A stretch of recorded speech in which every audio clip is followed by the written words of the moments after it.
Buenos días, el día de hoy les vamos a presentar las enfermedades autoinmunes. El grupo está conformado por Daniel Valencia Castillo, por Ángela María González, Juan Camilo López Hernández y mi persona Sebastián Castañeda.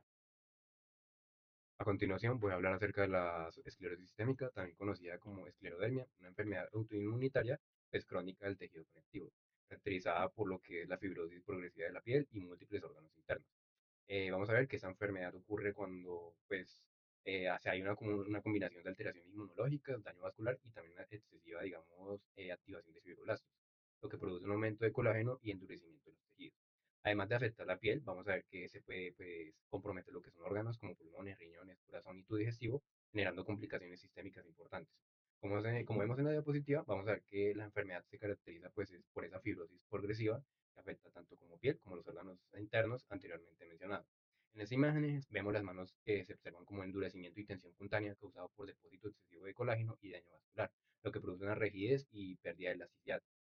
A continuación, lo que son los factores de riesgo de etología, vamos a ver que la esclerosis sistémica afecta principalmente a mujeres, con una relación aproximada de 3 mujeres por cada hombre afectado, y aparece con mayor frecuencia entre los 30 y 50 años.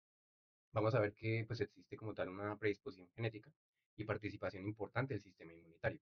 Aunque la causa exacta todavía no está, digamos, concreta, ya que es desconocida, se cree que algunos factores ambientales, pues como por ejemplo, no sé, infecciones o sustancias tóxicas pueden desencadenar la enfermedad en personas genéticamente predispuestas. Según Robbins, vamos a ver que la enfermedad se origina por combinaciones de tres mecanismos principales, la cual es la autoinmunidad, lesión vascular y fibrosis progresiva. A continuación, la patogenia. Vamos a ver en esta diapositiva, pues, que resume un poco la patogenia de la enfermedad, que primero se generan lo que son estímulos externos en individuos con esta predisposición genética que hemos mencionado, produciendo pues una lesión endotelial en donde pues va a activar el sistema inmune. Como se observa acá, ocurre una activación de los linfocitos T como B, los cuales los T van a liberar esas citoquinas profibróticas, como lo que es el factor de crecimiento transformante beta, interleuquina 13 y factor de crecimiento derivado de plaquetas, mientras que los linfocitos B producen anticuerpos. Además, se desarrolla una vasculopatía proliferativa y obliterante, es decir, que los vasos sanguíneos básicamente se estrechan progresivamente, disminuyendo el vaso sanguíneo, bueno, el flujo sanguíneo y aumentando pues esa isquemia.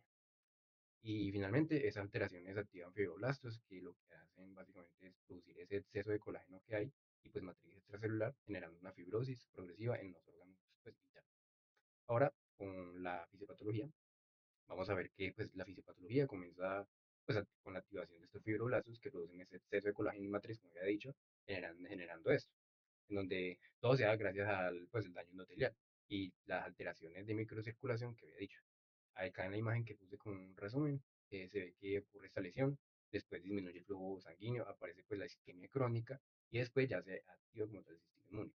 Los fibroblastos pues, producen esas grandes cantidades de colágeno en la matriz. Todo eso genera una fibrosis progresiva y pérdida de la función en diferentes órganos, donde los más afectados son la piel, donde aparece este endurecimiento y pérdida de elasticidad. Pulmones, donde se puede generar como tal, pues esas fibrosis intersticial, el tubo digestivo, especialmente el esófago, los riñones, donde pueden parecer crisis renales esclerodérmica, y el corazón, causando una fibrosis miocárdica e insuficiencia cardíaca.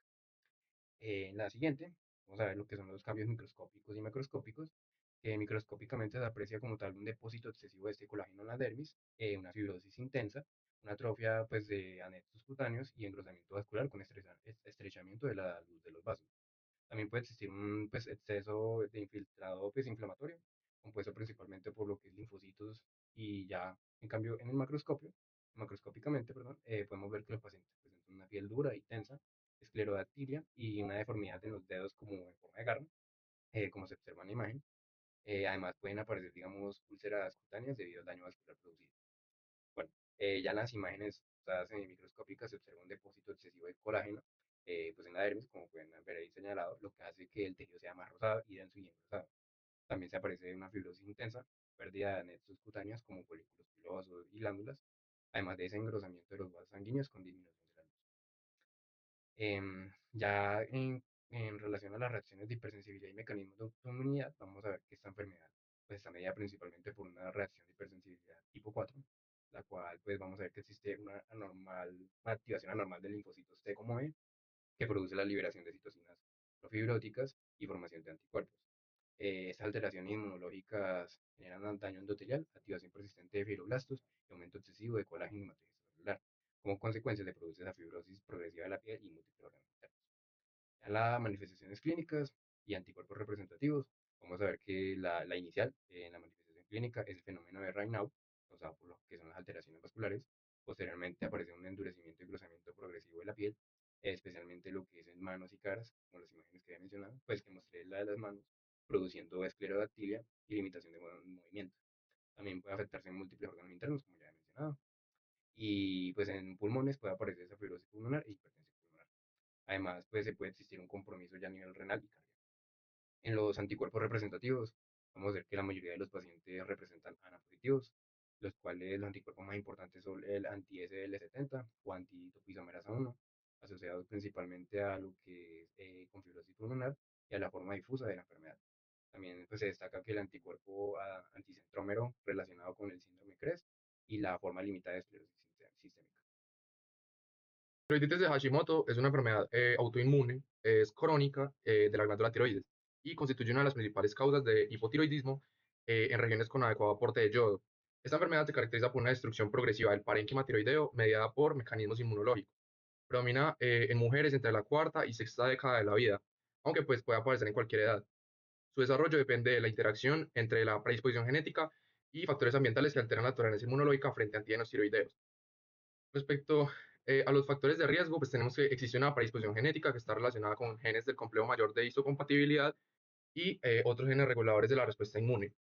También es frecuente encontrar antecedentes familiares de enfermedades autoinmunes y pues básicamente entre los factores ambientales que están asociados se encuentran el exceso de yodo, infecciones virales, radiación y algunos mecanismos que son capaces de alterar la respuesta inmunitaria.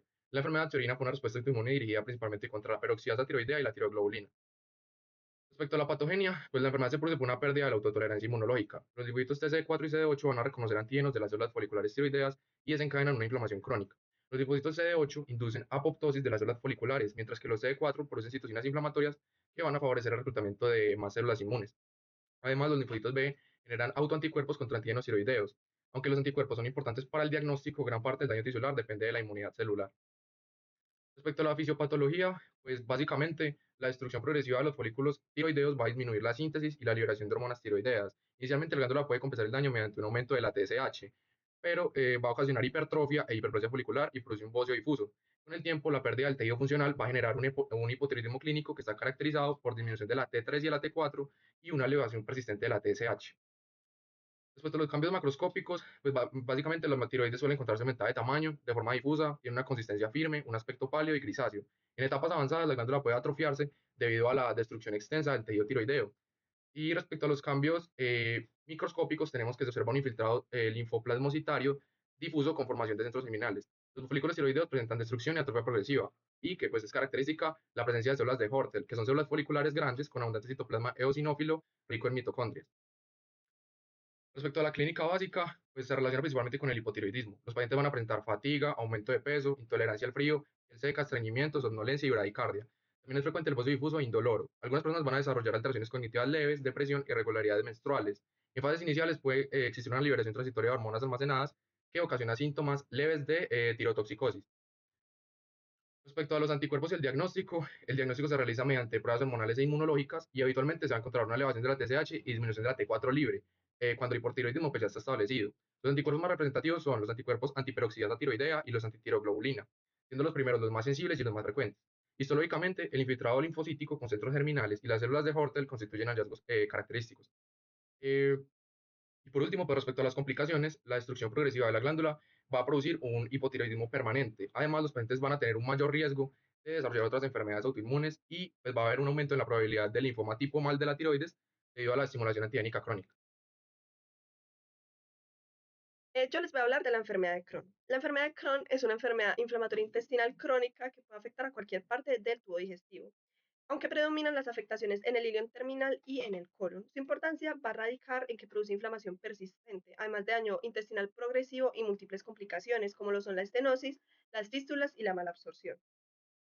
En cuanto a la etiología y los factores de riesgo, la causa exacta aún no se conoce, pero se considera que es una enfermedad multifactorial que va a estar producida por la interacción que existe entre la genética, el sistema inmunológico y el ambiente.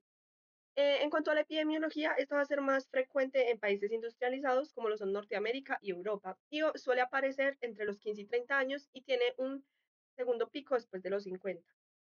Entre los factores genéticos van a destacar mutaciones en genes como NOD2 y ATG16L1, que van a estar relacionados con alteraciones en el reconocimiento y la destrucción de bacterias intestinales. En cuanto a los factores ambientales, el tabaquismo es uno de los más importantes, pero también van a influir cosas como la dieta, la contaminación, las infecciones y las alteraciones de la microbiota intestinal o disbiosis. La patogenia se va a basar en una respuesta inmunitaria exagerada frente a la microbiota intestinal. Normalmente el intestino es capaz de tolerar a las bacterias de la flora normal, pero en Crohn va a existir una pérdida de esa tolerancia inmunológica. Aquí van a participar principalmente los linfocitos T helper tipo 1 y tipo 17, que van a liberar citoquinas inflamatorias como lo son el factor de necrosis tumoral alfa, el interferón gamma, la interleuquina 6 y la interleuquina 17, lo que va a mantener una inflamación crónica persistente. Además, van a haber alteraciones de la barrera intestinal, en la que se van a incluir alteraciones en la barrera de moco, que es producida por las células caliciformes, en las células de Paneth, que producen péptidos antimicrobianos, y las uniones estrechas entre los enterocitos. Esto va a facilitar el paso de bacterias y va a perpetuar aún más la inflamación. En la fisiopatología van a actuar la autoinmunidad y la hipersensibilidad. Esta va a caracterizarse por una activación inapropiada del sistema inmunitario contra antígenos de la microbiota intestinal en personas que están genéticamente predispuestas. Desde el punto de vista inmunológico, va a haber una reacción de hipersensibilidad tipo 4, también llamada hipersensibilidad retardada o mediada por células. En esta se va a producir la activación de macrófagos y de linfocitos, además de la formación de granulomas no caseificantes, que es uno de los hallazgos más característicos de esta enfermedad. En cuanto a los cambios macroscópicos y microscópicos, macroscópicamente la enfermedad va a presentar lesiones salteadas, además de unas úlceras lineales y profundas que le van a dar al colon, bueno, al tubo digestivo un aspecto empedrado, debido a las áreas de mucosa sana que hay entre las úlceras. La pared intestinal se va a encontrar engrosada por edema, por fibrosis y por hipertrofia muscular. Y también va a haber fístulas, fisuras y estenosis cuando existen complicaciones. Los hallazgos más característicos en la parte microscópica van a ser los granulomas no caseificantes, aunque no siempre están presentes.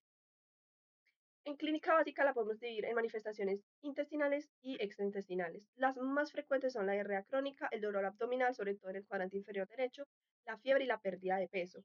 Cuando va a existir una alteración extensa del intestino delgado, puede aparecer malabsorción, anemia por déficit de vitamina B12 e hipoalbuminemia. Aunque también son comunes las complicaciones como lo son la obstrucción intestinal, los abscesos y las fístulas. Y en las manifestaciones extraintestinales está la artritis, la uveitis, el eritema nudoso y la colangitis esclerosante primaria. En cuanto a los anticuerpos para el diagnóstico, para diagnosticar la enfermedad de Crohn hay que combinar la clínica, el laboratorio, las endoscopias y las imágenes. Los marcadores inflamatorios más usados son la proteína C reactiva y la velocidad de sedimentación glomerular. Solo para los anticuerpos, los más representativos van a ser ASCA, que es anticuerpo anti-Saccharomyces cerevisiae, que es una levadura que se induce, que es muy característica de la enfermedad de Crohn. Estos son anticuerpos tipo inmunoglobulina A y inmunoglobulina G dirigidos contra esta levadura. También se va a describir ACP o anticuerpos contra el péptido de Crohn, que en estudios recientes se sugiere que tiene una sensibilidad y una especificidad incluso mayor que ASCA en ciertas poblaciones. El estudio más importante, sin embargo, es la colonoscopia con biopsia, que permite observar lesiones típicas y confirmar los hallazgos histológicos. También se pueden utilizar imágenes como tomografía, resonancia magnética y cápsulas endoscópicas para evaluar la extensión y las complicaciones. En esta imagen, por ejemplo, podemos observar una tomografía computarizada que muestra el engrosamiento sedimentario de la pared intestinal y la estriación de la grasa mesentérica circundante, que es pues, compatible con la enfermedad de Crohn. A continuación, yo les voy a hablar sobre la púrpura trombocitopénica inmune. Empecemos con sus características. Tenemos que la trombocitopenia inmune, también conocida como PTI por sus siglas, es un trastorno hematológico autoinmune caracterizado por la destrucción acelerada de plaquetas y una producción medular subóptica. Su relevancia clínica reside en el riesgo crítico de sangrado severo y en su comportamiento demográfico. Mientras que en niños suele ser un cuadro agudo y autolimitado, en adultos tiende a la cronicidad y requiere supervisión estrecha. La enfermedad se categoriza según su evolución temporal. En PTI recién diagnosticada, menos de 3 meses de evolución; PTI persistente de 3 a 12 meses de evolución; y PTI crónica, donde es más de 12 meses de evolución. La transición de la salud a la patología se fundamenta en la pérdida de la autotolerancia, un proceso multifactorial que integra predisposición genética y disparadores ambientales. Continuamos con la etiología y factores de riesgo. La PTI se manifiesta de forma primaria o como respuesta a estímulos externos. La distinción etiológica es vital, pues el manejo de las formas secundarias depende directamente del control de la patología base. Tenemos que la epidemiología de la PTI revela patrones específicos de edad y sexo. En adultos entre 18 y 65 años existe un marcado predominio femenino. No obstante, al analizar poblaciones geriátricas, los datos indican una inversión de la tendencia. A partir de los 75 años, la incidencia se equilibra o incluso muestra una mayor frecuencia en varones. La podemos clasificar en PTI primaria, que corresponde al 80% de los casos donde es una trombocitopenia aislada en ausencia de causas desencadenantes identificables, y una PTI secundaria, que corresponde al 20% de los casos donde se asocia a condiciones subyacentes. Según datos estadísticos, la causa más prevalente incluye trastornos inmunológicos, infecciones crónicas, como por ejemplo la hepatitis C o infecciones por la Helicobacter pylori, disregulaciones inmunológicas como síndromes del linfoproliferativos, desencadenantes pediátricos agudos como la varicela, la rubeola o cuadros postvacunales. Continuamos con los mecanismos de autonomía y reacciones de hipersensibilidad. La PTI se clasifica como una reacción de hipersensibilidad tipo 2, mediada por anticuerpos que atacan a los antígenos de superficie. La progresión hacia la cronicidad está impulsada por la expansión de los epítopos, un proceso de diversificación de la respuesta inmunitaria, donde encontramos el sprint intracelular, donde la reactividad se extiende a diferentes regiones de la misma molécula antígena, y el sprint intermolecular, donde el ataque se desplaza de una molécula inicial a otras proteínas dentro del mismo complejo molecular. Este fenómeno es propulsado por el procesamiento endocítico, la presentación de antígenos y la hipermutación somática. Estos mecanismos no solo amplían el repertorio de células B autorreactivas, sino que impiden la resolución espontánea al generar una respuesta inmune masiva y diversificada contra la plaqueta. En mecanismos de autoinmunidad específicos tenemos que el pilar patogénico es la producción de autoanticuerpos, principalmente de clase IgG, dirigidos contra glicoproteínas de membrana. La diana más común es el complejo GP2B3A, aunque también se han identificado anticuerpos contra la GP1B9. Continuamos con la fisiopatología. La PTI no es meramente un trastorno de destrucción periférica, representa un desequilibrio sistémico entre el aclaramiento acelerado y el fallo de la trombopoyesis.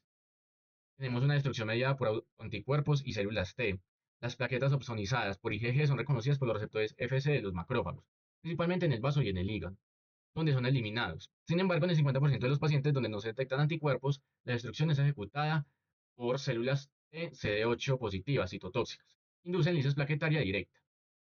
Y continuando con la disfunción de la trombopoyesis y el papel de la trombopoyetina, los mecanismos autoanticuerpos IgG que atacan la periferia se unen a los megacariocitos en la médula ósea, causando daño estructural y funcional. Esto resulta en células inmaduras y con capacidad de liberación plaquetaria disminuida. A diferencia de otras trombocitopenias, donde la trombopoyetina aumenta proporcionalmente a la gravedad del cuadro, en la PTI existe una deficiencia funcional de la trombopoyetina. Los niveles permanecen inapropiadamente normales o bajo el grado de depresión, impidiendo una compensación molecular efectiva. Continuamos con las manifestaciones macroscópicas. El déficit de hemostasia primaria se puede traducir en petequias y púrpuras, que son las lesiones purpúreas y manchas rojas puntiformes. O también tenemos hematomas, equimosis espontáneas ante traumatismos mínimos y hemorragias de mucosas donde encontramos epistaxis severa, sangrado gingival, hemorragia conjuntival y menorragia. En las manifestaciones microscópicas en sangre periférica podemos encontrar una trombocitopenia aislada. Es crucial el frotis para descartar la trombocitopenia o un artefacto de aglutinación in vitro mediado frecuentemente por el anticoagulante EDTA o crioglutininas que falsean los recuentos automatizados. En la médula ósea generalmente muestra una morfología normal o con megacariocitos ligeramente elevados, pero con características patognomónicas de escasa liberación de plaquetas. En el cuadro clínico básico y diagnóstico serológico encontramos que la clínica es heterogénea, desde el paciente asintomático, 25% de casos adultos, hasta crisis hemorrágicas con riesgo vital. En la sintomatología y la calidad de vida, la carga de la enfermedad incluye síntomas no hemorrágicos críticos. La fatiga está presente en el 90% de los pacientes y se reconoce como un efecto sistémico directo de la PTI que impacta seriamente en la calidad de vida. En adultos, la ansiedad por el riesgo de sangrado es un factor constante. En la evaluación diagnóstica serológica se acepta que un recuento bajo de plaquetas, megacaricitos normales aumentados en la médula ósea y plaquetas grandes en sangre periférica son evidencias sospechosas de la destrucción acelerada de las plaquetas. El TP, tiempo de protrombina, y el TTP, tiempo de tromboplastina parcial activada, son normales. Las pruebas de autoanticuerpos plaquetarios adolecen de baja sensibilidad y especificidad y no resultan útiles clínicamente. Por lo tanto, el diagnóstico es de exclusión y puede establecerse solo después de haber excluido otras causas de trombocitopenia. Gracias por su atención.